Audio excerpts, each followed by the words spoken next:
안녕하세요. 김호준입니다. 삼성 이재용 부회장에 대한 영장이 기각됐습니다. 정말 실망스럽습니다.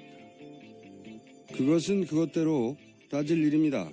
하지만 저는 이 시점에, 특히 이 시점에 특검에게 큰 박수를 한번 보내고 싶습니다. 지난 한 달여간 특검은 불의한 사건 앞에서 자기 권한을 제대로 행사할 때 국민들이 느끼는 안도감, 만족감이 어떤 것인지 절절하게 느낄 수 있게 해주었기 때문입니다. 근데 생각해보면 이분들이 하늘에서 갑자기 뚝 떨어진 사람들이 아닙니다. 원래부터 그 자리에 있었죠. 다만 이들에게 행사하라고 국민들이 위임한 정당한 권한을 제대로 쓰지 못하도록 권력이 막고 있었을 뿐입니다. 특검의 활약을 보고 있노라면 다음 정권이 누가 되든 이런 장면을 계속 보고 싶다는 생각을 매일 하게 됩니다. 그 정도만 가능한 나라여도 저는 참 자랑스러울 것 같습니다. 해서 특검에게 꼭 이 말을 해주고 싶습니다. 실망하지 말고 남은 기간도 힘껏 할 일을 해달라고. 힘내라 특검. 김원준 생각이었습니다. 자, 시사인의 김은지입니다. 네. 저도 이거 계속 기다렸는데 결과가 나왔어요. 기가. 예, 4시 55분 정도에 나왔는데요. 네. 이재용 부회장의 영장 실질 심사를 담당했던 서울중앙지법 조희연 부장판사가 이 영장을 기각한 겁니다. 이 법률적 평가를 둘러싼 다툼의 여지가 있다라면서요. 영장을 기각한 건데요. 이 이재용 부회장의 혐의는 뇌물공여, 횡령, 위증 등이었습니다. 근데 이에 대해서요. 현 단계에서 구속의 사유와 필요성, 상당성을 인정하기 어렵다. 이렇게 밝힌 거죠. 자, 이 관련 저는 이거 영장 실질심사 결정문을 여러 번 읽어봤는데 이게 굉장히 표준적인 답변이에요. 네, 표준적인 답변인데 개인적으로는 이게 대가가 없다는 건지 아니면 구속까지는 아니지 않냐 이건지 일반인들이 읽어서는 좀 헷갈려요. 전 그래서 이거 대단히 비겁한 결정문이다. 왜 비겁한 결정문이라고 생각하냐면 몇 줄 안 되거든요. 그렇죠. 총 5줄 정도 됩니다. A4 용지로요. 그리고 요런 정도의 원래 결정문을 내놓긴 해요. 사안이 작더라도. 근데 지금 사안의 중대성으로 보자면 이렇게 드라이한 몇 줄 문장에 숨을 일이 아니거든요. 왜 기각했는지 사실은 명확하게 밝혀줘야 돼요. 근데 이 문장 자체에는 별 문제가 없을지 모르겠지만 대단히 표준적이고 그래서 더욱 저는 비겁하다. 이 정도 사안을 기각시킬 거면은 왜 기각할 수밖에 없는지 구체적으로 써주거나 그래야 특검이 거기 따라가지고 다시 재청구하든가 말든가 하죠. 그래서 저는 아무런 특징이 없기 때문에 비겁한 판결문이라고 생각하는데 요 대목에 대해서는 이제 제가 부장판사 출신이 아니기 때문에 읽기에는 그런데 요 사안에 대해서는 잠시 후에 부장판사 출신분 한번 연결해서 뭐가 문제인지 한번 따져보려고 하고요. 약 1분 후에 네네. 따져보려고 하고 사실 이 현재라는 단서 이게 있거든요. 현재까지는 예, 현 단계에서 예. 구속의 사유와 필요성, 상당성을 인정하기 어렵다. 저는 이 단서가 더 비겁하다고 봐요. 마치 더 보강수사하면 받아주긴 주겠는데 이런 느낌도 들고 물론 이게 다 표준적인 문장들이에요. 표준적인 문장들. 이 문장 자체가 문제가 없다기보다는 이렇게 드라이하게 아무런 특징도 없이 평소에 하듯이 뚝 내놨다는 자체가 전 말이 안 된다고 생각해요. 이 정도 사안에서. 이게 역사적인 판결이거든요. 결정문이고. 그리고 또 한 가지 이게 그렇게 어려운 결정인가 이게 생각해보면 이게 삼성 주장대로만 하면 대통령이 협박해서 할 수 없이 던졌다는 거잖아요. 그렇죠. 예. 아주 간단합니다. 복잡할 거 없어요. 근데 며칠 전에도 제가 비유를 했지만 대통령이 협박해가지고 300만 원어치 친구 딸한테 선물 줬다는 거예요. 근데 집에 왔더니 금고에 3억이 있네. 300억을 지원하고 정유라 말 관련해서 그리고 삼성물산 제일모직 합병으로 최소 3조의 경제적 이익을 얻었다. 더 얻을 수도 있다고 하는데 얘기하잖아요. 비율로 따지면 300만 원짜리 사줬는데 3억 이익이 왔다는 거예요. 예. 세상에 공짜가 어디 있습니까? 이런 걸 했는데 3억이 저절로 금고에 들어왔다는 얘기예요. 이게 상식에 부합하는 얘기입니까? 뭐 어려운 얘기가 아니에요. 그 돈을 왜 줬을까? 세상에 공짜가 어디 있어? 주면 뭐 이득이 있을 것 같은 게 좋겠지. 이게 그러니까 이 사람들은 공범이야, 뇌물이야 한 거거든요. 근데 뇌물인지 아닌지 모르겠는데 현 단계로서는. 네. 예. 이게 말이 됩니까? 이게 말이 되나요? 네. 근데 그거를 정말로 법률적으로 엄정하게 따져서 아직까지는 그런 판단이 이르다고 하면 구체적으로 써줘야죠. 이 정도 중대한 사안이면 말이 안 된다고 봅니다. 아, 참. 예, 그리고 영장 같은 경우에는요, 범죄의 상당성도 있지만 이 도주나 이 증거인멸의 우려 같은 경우에도 이 발부의 요건이거든요. 증거인멸, 예를 들어 증거인멸에 대해서 써주는 거예요, 그러면. 예, 그렇죠. 지금까지 사실 드러났던 증거인멸, 그러니까 말 맞추기와 같은 정황들은 꽤 많습니다. 아니, 그런데도, 증거인멸의 예. 왕이에요, 삼성이. 생각해보세요. 이때까지 모든 철저한 인멸의 왕 아닙니까? 증거를 더 이상 인멸할 게 없을 정도로 다 인멸되었기 때문에 증거인멸의 우려가 없다고 하면 모르겠어네. 더 이상 할 게 없다. 다 해서. 기왕 다 했는데 뭐. 이렇게 판결을 내렸으면 모르겠는데, 이해가 안 가는 판결이고, 삼성 힘이 힘했습니다. 저는 이렇게 생각합니다. 삼성 힘했습니다. 네. 하지만 끝나지 않았다, 아직. 이 싸움은. 재청구해야 된다고 생각하고, 그래서 막 언론에서 막 난리가 났어요. 갑자기 이걸로 해서 특검이 뭐 휘청한다느니, 뭐 수사가 어렵게 됐다느니. 예, 그런 보도가 쏟아지고 있죠, 지금. 예. 그러길 바라겠죠, 누군가는. 네. 저는 특검이, 그럼 보강해서 다시 할게. 이렇게 심플하게 생각하고 대응해 주길 바라고, 그렇게 힘을 잃지 말라고 박수를 꼭 보내줘야 된다고 생각하고, 동시에 이 판결에 대해서, 우리 삼성에 대해서, 삼성도 가만히 있지는 않겠죠. 사실 일반인들도 구속된다. 네네. 그럼 아버지가 막 여기 전화해 봅니다. 막 상황을 체크하기 위해서. 네, 막아보려고. 예. 일반인의 아버지도. 물론 일반인들이 아무리 그렇게 노력해 소용이 없죠. 삼성도 분명 유무역의 노력을 했을 거라고 보긴 합니다. 네. 근데 이게 이런 그 보도도 있었잖아요. 구체적으로 최순실 씨가 이 정황에 개입한 보도도 있었잖아요. 예, 그렇습니다. 어제 이재용 부회장의 영장실질심사에서 새로운 정황이 나온 건데요. 이 2015년 이 박근혜 대통령과 이재용 부회장의 독대 상황을요, 최순실 씨가 미리 알고 있었고, 이 또한 장시호 씨도 알았다라는 겁니다. 장시호 씨가 그렇게 진술했다는 건데요. 그러면서 함께 이 대통령이 독대 자리에 가져갈 문건을 작성했다라고 진술도 했는데요. 그 내용들이 작성했다는 거는 예. 최순실 씨 집에서, 그렇죠. 네, 최순실 씨 집에서 대통령과 이재용 부회장이 만날 일정에 대해서 미리 갖고, 최순실 씨가 그걸 왜 받아봅니까? 자기가 그걸 받아보고, 그리고 최순실 씨 집에서 그 일정 자료를 그 장시호 씨가 옆에 보고 있는데 대통령과 함께 내용을 정리했다는 거 아니에요? 뭐 통화하면서 했겠죠, 아마도. 그러니까 그 자리에서 어떤 이야기를 할지 상의를 했다라는 건데요. 그래서 이제 정리한 자료를 대통령에게 전달했는데, 이 독대 말씀 자료로요. 거기에 써 있는 내용들을 보면요, 이 서로 주고받기 정황들이 나와 있습니다. 그러니까 대통령이 최 씨 일가의 금전 지원을 요청하는 것과 함께요, 이 정권 내 승계, 합병이 승계에 도움을 준다, 이런 이 말씀 자료가 쓰여 있다라는 거죠. 이 말씀 자료가 또 최순실 씨 집에서 만나게 하루 전날 만들어줬다는 거잖아요. 이 장시호 씨도 이를 봤다라고 증언을 하고 있고요. 아니, 이걸 보고 어떻게 대가성이 없다고 소명이 제대로 안 됐다고 합니까?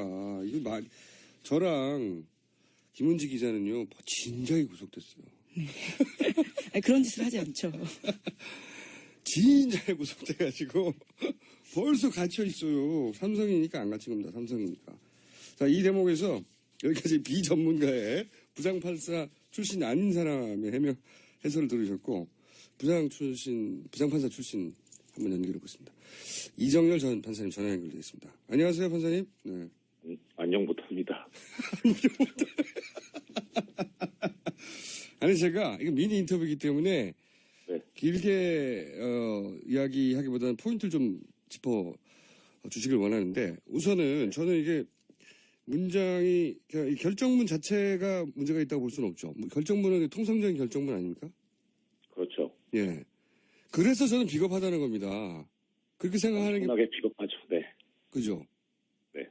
그러니까 이런 정도의 중대한 사안에서 이렇게 아무 사건이나 내놓는 표준적인 결정문 정도 내놓는 것 그 자체가 비겁한 거 아닙니까? 우선. 그렇죠. 예. 맞습니다. 이 드라이한 문장 뒤에 숨었다 저는 이렇게 생각이 드는데 네. 근데 여기서 이제 문장을 읽다 보면 그 소위 부장판사 출신 몇 명 없잖아요. 일반인들은 이게 대가성이 없다는 건지 아니면은 그 대가성이 있는지 없는지 판단을 하지 않고 구속까지는 아직 아니라는 건지 애매모호해요. 네. 이게 무슨 뜻입니까? 이 판사의 언어를 읽자면. 구속의 필요성 부분은 뭐랄까 액세서리라 그럴까 양념이라 그럴까 그렇게 들어간 것 같고요. 예. 예, 일단은 현재로서는 대가성이 없다라고 본 것으로 해석하는 게 맞지 않나 싶습니다. 아, 이게, 판사의 언어로, 네. 이 의미를 읽어보면, 문장 자체로는 뭐, 정답 병렬이어가지고, 뭐라는 건지 도대체 잘 모르겠는데, 판사의 언어를 읽을 때는, 대가성이 아직도 소명이 안 된 거 아니냐, 이렇게 읽힌다는 거죠. 예.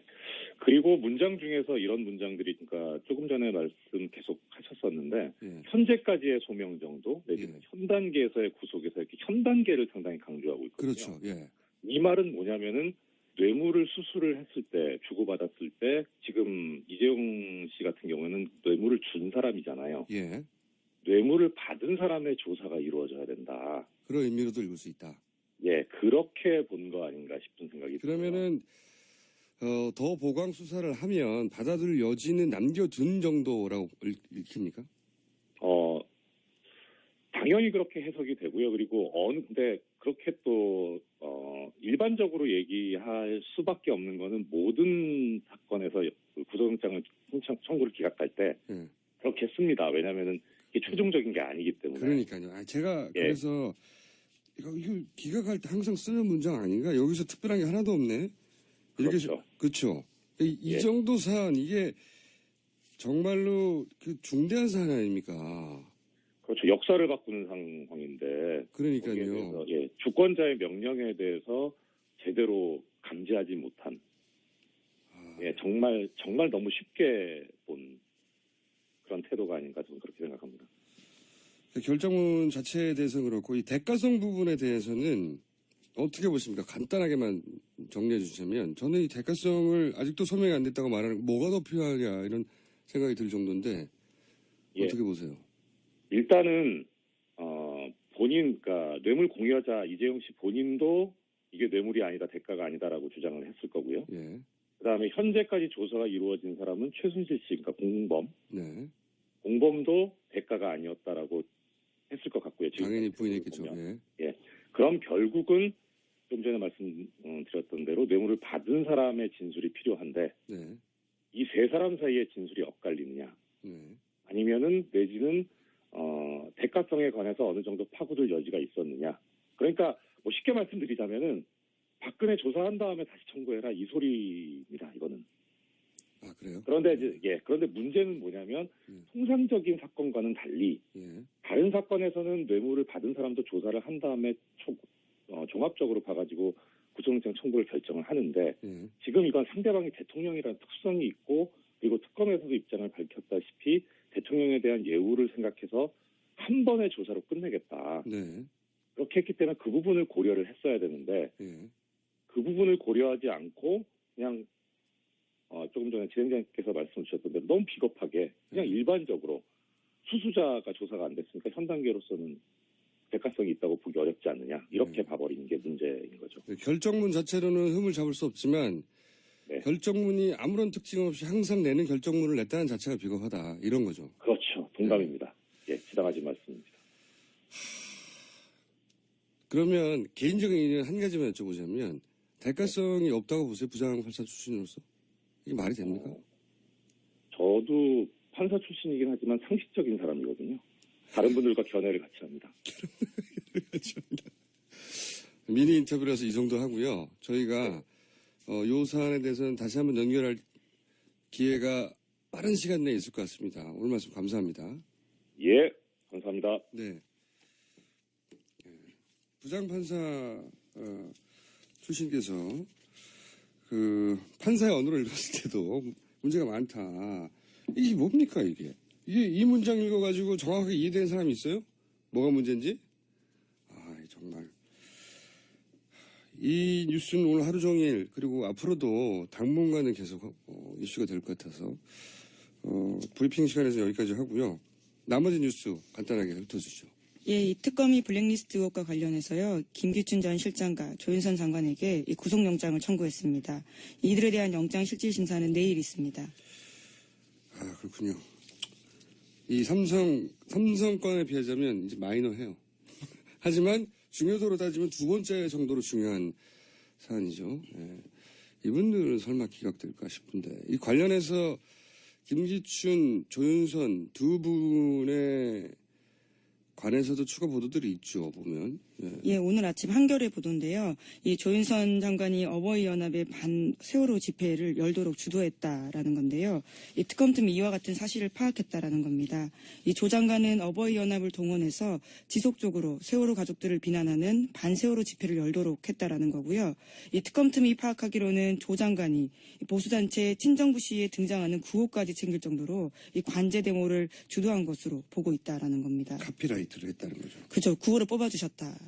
야, 예. 이건 뭐랄까, 이게 굉장히 상징적인 뉴스네요. 그러니까 조윤선 장관이 외모로도 그렇고 말투로도 그렇고 청문회에서 나와서도 본인은 정말 무고하고 그리고 그런 거를 하기에는 내가 너무 그렇게 추잡한 일을 하기에는 저는 그런 사람이 아니에요. 이런 고귀한 엘레건트한 의원님 이 스탠스를 취했는데 이게 가장 저열한 수단 아닙니까 이게 자기 마음에 안 든다고 조폭 동원하는 거 똑같은 거거든요. 어버이연합을 그리고 문구를 직접 써주고 그리고 그 대상이 무슨 죄질이 더 나쁜 것이 상대가 무슨 같이 싸우는 조폭 집단이 아니라 이 피해자 유가족이잖아요. 세월호를 아이를 잃은 부모들이 무슨 국가로부터 왜 이런 꼴을 당해야 됩니까? 이거 말이 안 되는 건데 이때까지 조윤선 전 장관, 아직은 장관이죠. 장관 관련해서 블랙리스트를 작성했다보다 훨씬 더 임팩트가 있는 뉴스네요. 어버이연합을 동원했다. 구호를 직접 만들어줬다, 이건. 어디 보도입니까? 예, 한겨레신문이 아침에 보도했습니다. 한겨레신문. 잘했다고 해주고 싶고요. 네. 자, 또 생각나네요. 응? 세상에 공짜가 어딨어요. 아이 진짜. 삼성 관련돼서 그러니까 돈을 말씀이십니까? 300억이나 냈는데 그게 공짜란 얘기 아닙니까 이게. 예, 특검팀이 발표한 바로는 400억이 넘습니다. 예. 아니 그거는 이제 예. 재단까지 합쳐서 예, 그렇죠. 그냥 예. 최순실 씨의 딸 말 정유라 씨. 때문에 말 때문에 줬다 줄 돈까지 합치면 300억이라는 거 아니에요. 300억을 누가 그냥 줍니까? 협박받았다고 말도 안 되는 소리를 진짜. 세상에 공짜가 어딨어요. 아이 화나네. 다음 뉴스는 제목 정도밖에 할 수 없을 것 같은데. 예. 예, 정우성 전 비서관에 대한 형사재판이 어제 있었는데요. 이 박 대통령 지시로 최순실 씨에게 기밀 문건 건넨 사실 인정했습니다. 이번에 태도가 또 바뀌었어요? 예, 그렇죠. 애초에 태블릿 PC 증거로 인정 못하겠다라면서 문제 제기했었었는데요. 다시 또 어제는 이 대통령과의 공모 사실을 인정하는 태도로 바꾼 겁니다. 그 태도 변화는 변호사 때문이라고 보여집니다. 예, 그래 보입니다. 예. 예, 그거 바로 직전에 쭉 처음부터 인정했었거든요. 맨 처음부터. 그런데 바로 직전에 재판에서 차기한 변호사였던가요? 예, 차기한 변호사라고요. 세월호 특조위 여당 추천 몫이기도 합니다. 네, 그분이 갑자기 들어왔고. 그렇죠. 예. 이분은 세월호 특조위 출신인데 거기서 이제 세월호 특조위가 안 되도록 기여한 분이죠. 근데 이분이 갑자기 들어와가지고 갑자기 부인하게 만들죠. 예. 어떻게 설득했는지는 모르겠어요. 아마도 공모야 나쁜 짓을 꾸몄다는 뜻 아니냐 이런 식으로 설득했는지 어쨌든 사실은 계속 인정해오던 것을 부인하면 자기네도 이 정우성 비서관 본인에게는 불리한 그렇죠. 거죠. 예. 근데 이제 원래 있던 변호사가 가가지고 왜 부인했냐고 다시 설득한 것 같아요. 예, 그래서 심지어 어제 차기한 변호사는 법정에 나오지 않았다라고 합니다. 차기한 변호사는 정우성 씨의 변호를 한 게 아니라 역시 마찬가지로 태블릿과 마찬가지로 이경재 변호사하고 마찬가지로 대통령 변호를 한 거죠. 예. 대통령 변호를 위해서 투입됐던 변호사였던 것으로 추정되는 그래서 이분과 이분이 변호인이 된 경위를 한번 따져볼 필요가 있다. 언론들은 왜 갑자기 가셨죠? 예, 이번 재판에 왜 안 나오셨죠? 왜 투입되신 거죠? 왜 부인하게 만드신 거죠? 질문할 필요가 있고 구체적으로 따져봐야 됩니다. 재판 이게 헌재 판결에 영향을 주려고 했던 정황이란 말이죠. 정호성 씨를 변호한 게 아니라 대통령의 헌재 판결에 영향을 주려고 했던 그래서 좀 따져보고 취재해야 하는 정황이라고 생각합니다. 자, 제목 정도 훑을 수 있을 것 같아요. 예, 반기문 총장이 이 계속되는 이 검증 과정에서요, 이 감정적인 이야기들을 좀 토로했다라는 건데요. 감정이 격해질 수 있죠. 예. 근데 이게 본인이 감정적으로 나올수록 더욱더 언론들은 좋아하거든요. 이런 거를 기사화하고 본인한테 불리한 상황으로 점점 가네요. 예. 화가 나셨던 거죠. 예. 예, 뭐 약간의 실수를 대단한 논란이 되는 것처럼 이 보도해서 공정하지 않다라는 식의 이야기를 했다라고 합니다. 이건 말이죠. 모든 정치인이 그렇게 당합니다. 딱 일부만 잘라가지고 그것만 가지고 집중 공격하는 사례 보시고 싶으면 종편을 보세요. 종편을 보면 1년 내내 그런 사례로 하루에 한 20여 건 정도씩 등장하고 근데 이제 이런 건 말씀 안 하네요. 예를 들어 종편에서는 반기문 전 총장 입국해, 반기문 전 총장 점심 먹어, 반기문 총장 집에 가. 다 보도해주거든요. 심지어는 집에 아직 도착 안 했는데 집에 곧 도착하실 거라고 생중계하고 있어요. 그런 혜택도 받고 있으시다. 예. 그런 혜택을 받는 사람 잘 없어요. 집에 도착하는 게 뭐 대수라고 집 앞에서 생중계를 하고 있으니까 아직 도착 안 하셨습니다. 네, 곧 도착하십니다. 이런 걸 생중계하고 있거든요. 그런 혜택도 받으시니까 너무 화내지 마시라고 말씀드리고 싶고 다시 한번 세상에 공짜가 어디 있어요. 예. 삼성이요. 예. 말도 안 되는 소리를. 예, 지금까지 예, 시사인 김은지였습니다. 그렇죠. 동감입니다. 예, 지당하지 말씀입니다. 그러면 개인적인 의견 한 가지만 여쭤보자면 대가성이 없다고 보세요? 부장판사 출신으로서 이게 말이 됩니까? 저도 판사 출신이긴 하지만 상식적인 사람이거든요. 다른 분들과 견해를 같이 합니다. 미니 인터뷰라서 이 정도 하고요. 저희가 요 사안에 대해서는 다시 한번 연결할 기회가 빠른 시간 내에 있을 것 같습니다. 오늘 말씀 감사합니다. 예, 감사합니다. 네. 부장판사 출신께서 그 판사의 언어를 읽었을 때도 문제가 많다. 이게 뭡니까 이게? 이 문장 읽어가지고 정확하게 이해되는 사람이 있어요? 뭐가 문제인지? 정말 이 뉴스는 오늘 하루 종일 그리고 앞으로도 당분간은 계속 이슈가 될 것 같아서 브리핑 시간에서 여기까지 하고요. 나머지 뉴스 간단하게 훑어주시죠. 예, 이 특검이 블랙리스트 의혹과 관련해서요, 김기춘 전 실장과 조윤선 장관에게 이 구속영장을 청구했습니다. 이들에 대한 영장실질심사는 내일 있습니다. 그렇군요. 이 삼성권에 비하자면 이제 마이너해요.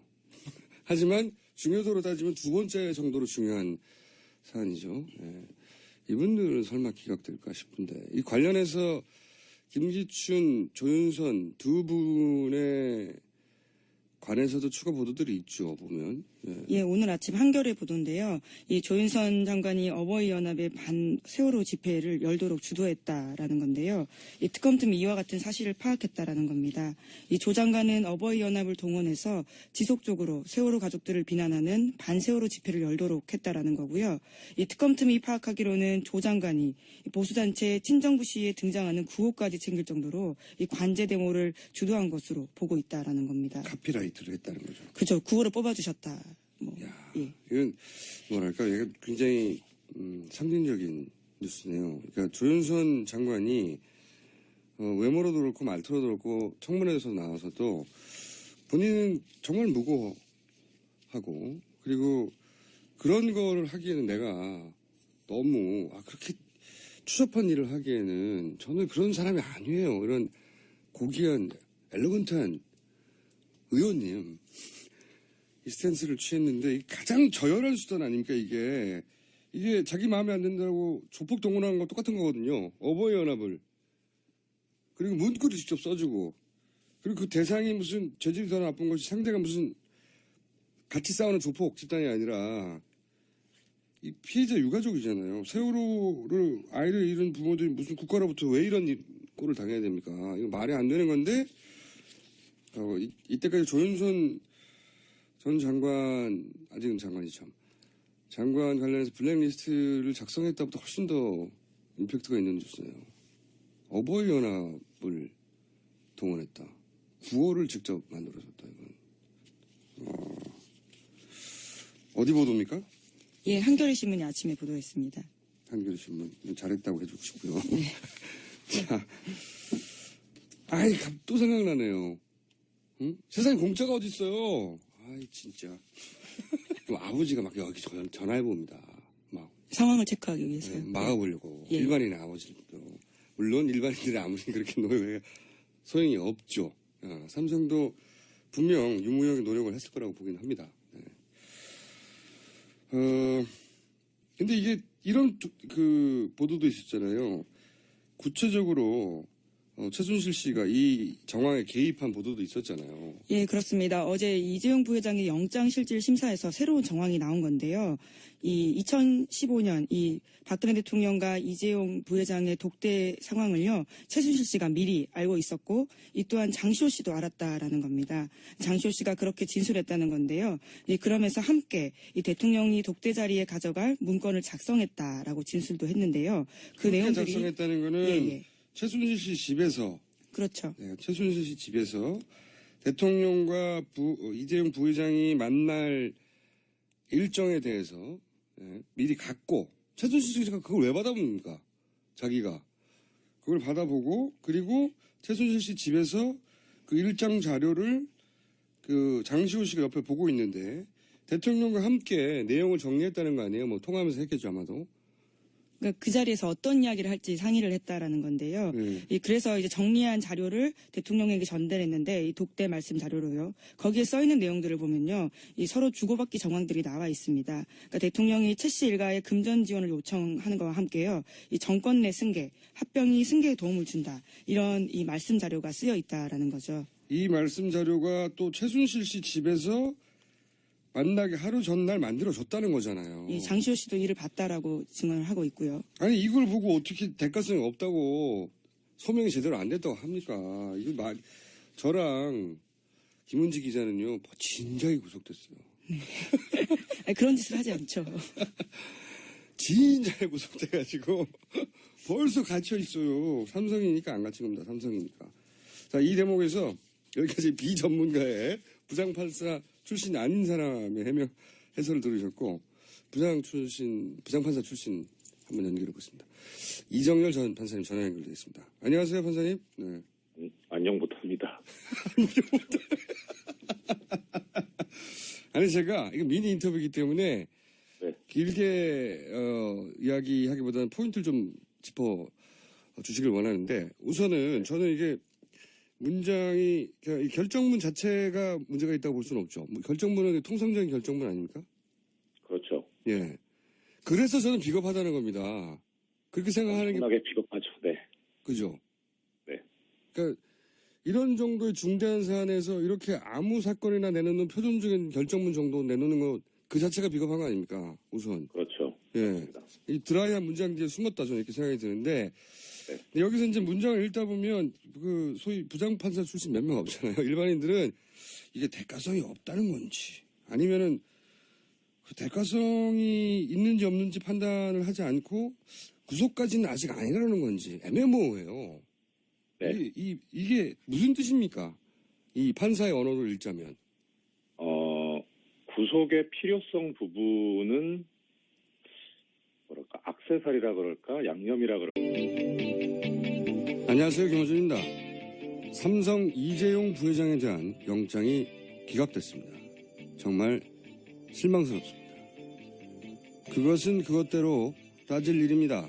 하지만 저는 이 시점에 특히 이 시점에 특검에게 큰 박수를 한번 보내고 싶습니다.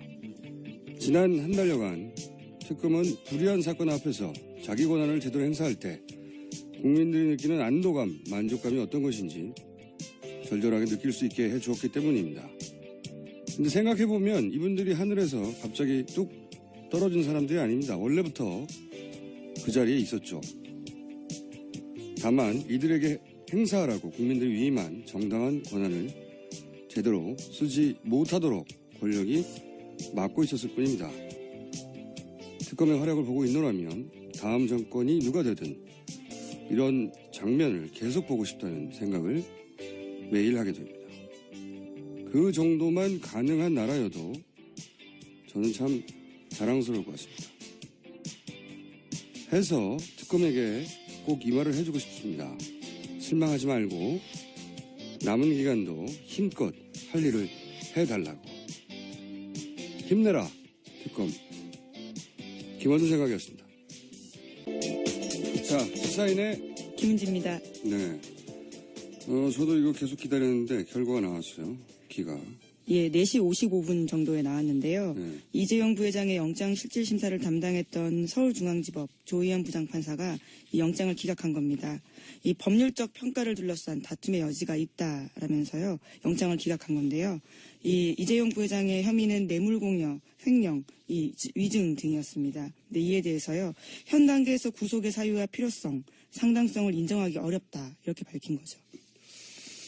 자, 이 관련 저는 이거 영장 실질심사 결정문을 여러 번 읽어봤는데 이게 굉장히 표준적인 답변이에요. 네, 표준적인 답변인데 개인적으로는 이게 대가가 없다는 건지 아니면 구속까지는 아니지 않냐 이건지 일반인들이 읽어서는 좀 헷갈려요.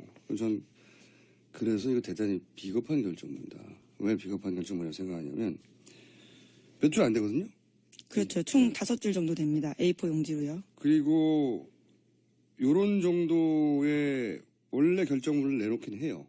사안이 작더라도. 근데 지금 사안의 중대성으로 보자면 이렇게 드라이한 몇 줄 문장에 숨을 일이 아니거든요. 왜 기각했는지 사실은 명확하게 밝혀줘야 돼요. 근데 이 문장 자체에는 별 문제가 없을지 모르겠지만 대단히 표준적이고 그래서 더욱 저는 비겁하다.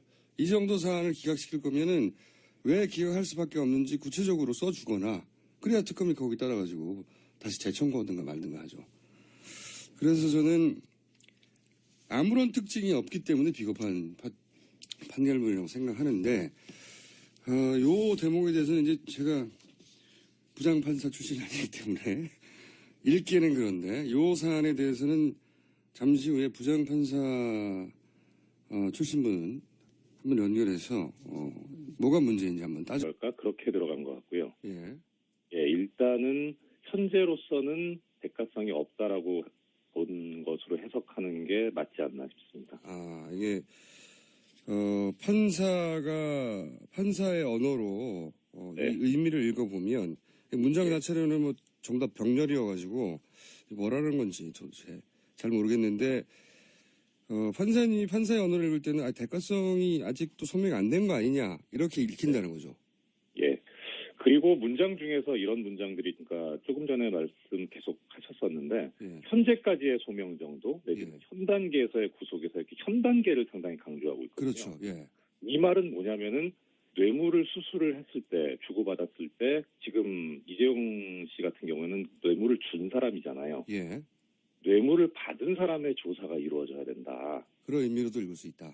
예, 그렇게 본 거 아닌가 싶은 생각이 들어요. 그러면은 더 보강 수사를 하면 받아들일 여지는 남겨둔 정도라고 읽힙니까? 당연히 그렇게 해석이 되고요. 그리고 근데 그렇게 또 일반적으로 얘기할 수밖에 없는 거는 모든 사건에서 구속영장을 청구를 기각할 때 예. 그렇게 씁니다. 왜냐하면은 이게 최종적인 게 아니기 때문에. 그러니까요. 제가 예. 그래서 이거 기각할 때 항상 쓰는 문장 아닌가? 여기서 특별한 게 하나도 없네. 이렇게 그렇죠.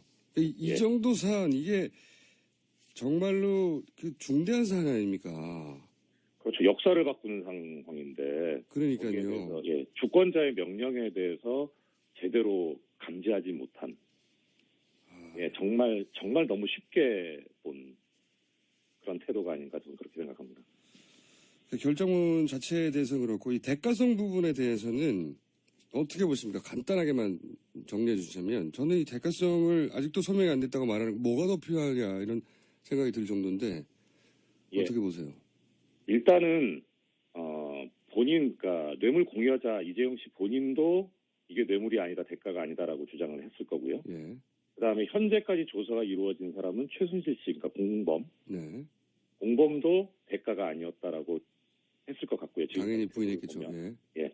그럼 결국은 좀 전에 말씀드렸던 대로 뇌물을 받은 사람의 진술이 필요한데 네. 이 세 사람 사이의 진술이 엇갈리느냐, 네. 아니면은 내지는 대가성에 관해서 어느 정도 파고들 여지가 있었느냐. 그러니까 뭐 쉽게 말씀드리자면은 박근혜 조사한 다음에 다시 청구해라 이 소리입니다. 이거는. 아 그래요? 그런데 문제는 뭐냐면 통상적인 사건과는 달리 예. 다른 사건에서는 뇌물을 받은 사람도 조사를 한 다음에 종합적으로 봐가지고 구속영장 청구를 결정을 하는데 예. 지금 이건 상대방이 대통령이라는 특수성이 있고 그리고 특검에서도 입장을 밝혔다시피 대통령에 대한 예우를 생각해서 한 번의 조사로 끝내겠다. 네. 그렇게 했기 때문에 그 부분을 고려를 했어야 되는데 예. 그 부분을 고려하지 않고 그냥 조금 전에 진행자께서 말씀 주셨던 대로 너무 비겁하게 그냥 일반적으로 수수자가 조사가 안 됐으니까 현 단계로서는 대가성이 있다고 보기 어렵지 않느냐 이렇게 봐버리는 게 문제인 거죠. 결정문 자체로는 흠을 잡을 수 없지만 네. 결정문이 아무런 특징 없이 항상 내는 결정문을 냈다는 자체가 비겁하다 이런 거죠. 그렇죠. 보려고 하고요. 약 1분 후에 네네. 가져오려고 하고 사실 이 현재라는 단서 이게 있거든요. 현재까지는 예, 현 단계에서 예. 구속의 사유와 필요성, 상당성을 인정하기 어렵다. 저는 이 이렇게 단서가 나왔죠. 더 비겁하다고 봐요. 마치 더 보강수사하면 주겠는데 이런 느낌도 들고 물론 이게 다 표준적인 문장들이에요. 표준적인 문장들. 이 문장 자체가 문제가 없다기보다는 이렇게 드라이하게 아무런 특징도 없이 평소에 하듯이 뚝 내놨다는 자체가 전 말이 안 된다고 생각해요. 이 정도 사안에서. 이게 역사적인 판결이거든요. 결정문이고. 그리고 또 한 가지, 이게 그렇게 어려운 결정인가, 이게. 생각해보면. 이게 삼성 주장대로만 하면 대통령이 협박해서 할 수 없이 돈 줬다는 거잖아요. 그렇죠. 예. 아주 간단합니다. 복잡할 거 없어요. 근데 며칠 전에도 제가 비유를 했지만 대통령이 협박해가지고 300만 원어치 친구 딸한테 선물 줬다는 거예요. 근데 집에 왔더니 금고에 3억이 있네. 300억을 지원하고 정유라 말 관련해서 그리고 삼성물산 제일모직 합병으로 최소 3조의 경제적 이익을 얻었다. 더 얻을 수도 있다고 하는데 얘기하잖아요. 비율로 따지면 300만 원짜리 사줬는데 3억 이익이 왔다는 거예요. 예. 세상에 공짜가 어디 있습니까? 이런 걸 했는데 3억이 저절로 금고에 들어왔다는 얘기예요. 이게 상식에 부합하는 얘기입니까? 뭐 어려운 얘기가 아니에요. 그 돈을 왜 줬을까? 세상에 공짜가 어디 있어? 주면 뭐 이득이 있을 것 같은 게 좋겠지. 이게 그러니까 이 사람들은 공범이야, 뇌물이야 한 거거든요. 근데 뇌물인지 아닌지 모르겠는데 현 단계로서는 네. 예. 이게 말이 됩니까? 이게 말이 되나요? 네. 근데 그거를 정말로 법률적으로 엄정하게 따져서 아직까지는 그런 판단에 이르다고 하면 구체적으로 써줘야죠. 이 정도 중대한 사안이면 말이 안 된다고 봅니다. 참. 예, 그리고 영장 같은 경우에는요, 범죄의 상당성도 있지만 이 도주나 이 증거인멸의 우려 같은 경우에도 이 발부의 요건이거든요. 예를 들어 증거인멸에 대해서 써주는 거예요, 그러면. 예, 그렇죠. 지금까지 사실 드러났던 증거인멸, 그러니까 말 맞추기와 같은 정황들은 꽤 많습니다. 증거인멸의 예. 왕이에요, 삼성이. 생각해보세요. 이때까지 모든 철저한 인멸의 왕 아닙니까? 증거를 더 이상 인멸할 게 없을 정도로 다 인멸되었기 때문에 증거인멸의 우려가 없다고 하면 모르겠어네. 더 이상 할 게 없다. 다 해서. 기왕 다 했는데 뭐 이렇게 판결을 내렸으면 모르겠는데 좀 이해가 안 가는 판결이고 삼성 힘이 힘했습니다. 저는 이렇게 생각합니다. 삼성 힘했습니다. 네. 하지만 끝나지 않았다 아직. 이 싸움은 재청구해야 된다고 생각하고 그래서 막 언론에서 막 난리가 났어요. 갑자기 이걸로 해서 특검이 뭐 휘청한다느니 뭐 수사가 어렵게 됐다느니 예, 그런 보도가 쏟아지고 있죠, 지금. 예. 그러길 바라겠죠, 누군가는. 네. 그래서 저는 특검이 그럼 보강해서 다시 할게 이렇게 심플하게 생각하고 대응해 주길 바라고, 그렇게 힘을 잃지 말라고 박수를 꼭 보내줘야 된다고 생각하고, 동시에 이 판결에 대해서 우리 삼성에 대해서, 삼성도 가만히 있지는 않겠죠. 사실 일반인들도 구속된다, 네네.